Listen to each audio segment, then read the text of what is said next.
الرحمن الرحيم. شباب وشيوخ يافع الجنوب العربي، أحبابنا، نداء استغاثة في هذه الليالي، هذه الأيام الصعبة التي نمر فيها في قطاع غزة. حرب غاشمة، بيوت بالمئات هدمت على أهلها، وبيوت وأبراج قصفت سويت بالأرض.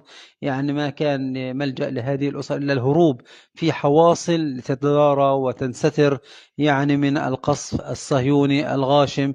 يعني هذه أسرة غزية تعيش أحوال صعبة، يعني هربت والناس أعطوهم بعد الفراش حتى يعني ينجوا بأنفسهم. طبعا أنتم في أحوال الحرب اللي بنعيشها في قطاع غزة، يعني لا في لا شغل ولا في دخل، ولا أحوالكم صعبة، خاصة أنكم عايشين بالأجار. احنا بنقول رسالة لأهل الخير اللي شباب وشيوخ من يافع الجنوب العربي. هدول ناس حابين يساعدونا.